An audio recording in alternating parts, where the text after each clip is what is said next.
Hello, good morning guys and welcome to Chuadanga. আর আমি এখন আছি চুয়াডাঙ্গা জেলার রেল স্টেশনে। এটা হচ্ছে চুয়াডাঙ্গা জেলার রেল স্টেশন, আর আমাদের গন্তব্য রাজশাহী। তো এর আগেও আমি এই রোডে ভ্রমণ করেছি, বাট এবারের ভ্রমণটা খুবই আলাদা হতে চলেছে, কারণ এবার আমি তোমাদের দেখাবো যে লোকাল মানুষের সাথে কীভাবে জার্নি করবো আমরা, সেই সাথে বাংলাদেশের যে প্রাকৃতিক সৌন্দর্য, সেই সবটা মিলিয়ে আজকের ভিডিওটা সেই সুন্দর হতে চলেছে। সো গাইজ, এটা হচ্ছে সাগরদাড়ি এক্সপ্রেস, যেটা হচ্ছে রাজশাহী থেকে ছেড়ে এসেছে, আর এটা চলে যাবে হচ্ছে খুলনার উদ্দেশ্যে ছেড়ে এসেছে রাজশাহী থেকে। এটা ডিরেক্ট খুলনা যাবে এখান থেকে। আর আমাদের ট্রেনটা আসবে হচ্ছে এই সাইড থেকে, যেটা 9:30টার দিকে আসার কথা আমাদের ট্রেন। দেখি কত দেরি হয়, কিংবা তার আগেও আসতে পারে, বলা যায় না। সো ফাইনালি আমাদের ট্রেন চলে এসেছে, কপোতাক্ষ এক্সপ্রেস। ও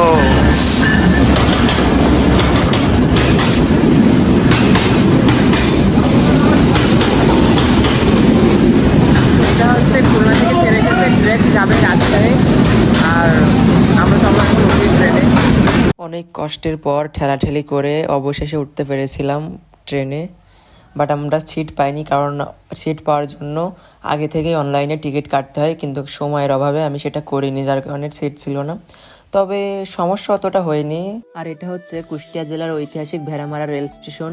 এই স্টেশন এই অঞ্চলের একটি গুরুত্বপূর্ণ রেলওয়ে, যেখানে প্রতিদিন বিভিন্ন আন্তনগর ও লোকাল ট্রেন যাত্রীদের সেবা দিয়ে থাকে।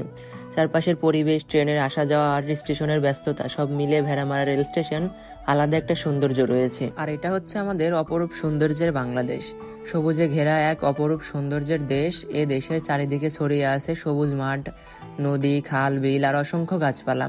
ঋতু পরিবর্তনের সঙ্গে সঙ্গে প্রকৃতিও নতুন রূপে সেজে ওঠে। কখনো সোনালী ধানের ক্ষেত, কখনো বর্ষার টলমলে নদী, আবার কখনো নীল আকাশের নিচে সবুজের সমারোহ।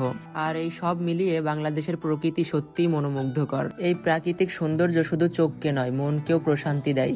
গ্রামের নিরিবিলি পরিবেশ, পাখির ডাক আর শীতল বাতাস যেন আমাদের প্রকৃতির আরও কাছে নিয়ে যায়। এমন সৌন্দর্যই বাংলাদেশকে বিশ্বের অন্যতম সুন্দর দেশ হিসাবে পরিচিতি দিয়েছে। প্রকৃতি যেন বাংলাদেশের সবচেয়ে বড় সম্পদ।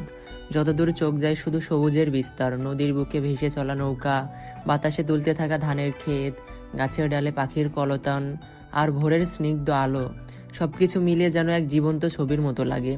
বাংলাদেশের প্রতিটি জেলা, প্রতিটি গ্রাম, প্রতিটি পথের আলাদা সৌন্দর্য রয়েছে। কোথাও বিস্তীর্ণ মাঠ, কোথাও নদীর শান্ত জল, কোথাও আবার সবুজ বনভূমি। এই বৈচিত্র্যময় প্রকৃতি আমাদের দেশের গর্ব। যেই একবার বাংলাদেশের প্রকৃতির প্রেমে পড়ে, তার কাছে এই সৌন্দর্য কখনো পুরনো হয় না। তাই আসুন আমরা আমাদের প্রকৃতিকে ভালোবাসি, পরিচ্ছন্ন রাখি এবং আগামী প্রজন্মের জন্য সংরক্ষণ করি। মানে টোটাল মানে জার্নি করার বেশি মজা লাগবে না আজকে সাথে? এত সুন্দর ভিউ, জাস্ট দেখুন আমাদের বাংলাদেশ কত সুন্দর।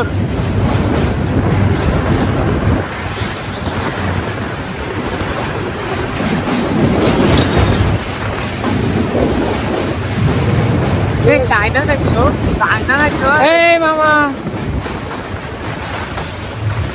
একটা ফোন দিল না, চায়না না বুঝে ভাই। হ্যাঁ হ্যাঁ হ্যাঁ,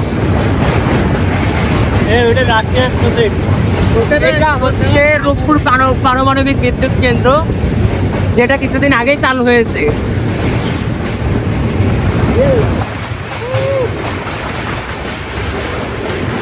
সুন্দর ভিউ, সুন্দর। সো গাইজ, এখন আছি আমরা পাকশি রেল স্টেশনে, আর এটা হচ্ছে পাকশি রেল স্টেশন। আর এটা হচ্ছে রূপপুর পারমাণবিক বিদ্যুৎ কেন্দ্র, যেটা হচ্ছে কিছুদিন আগে উদ্বোধন হয়েছে। জাস্ট সি, তবে জিনিসটা আসলেই দেখার মতো।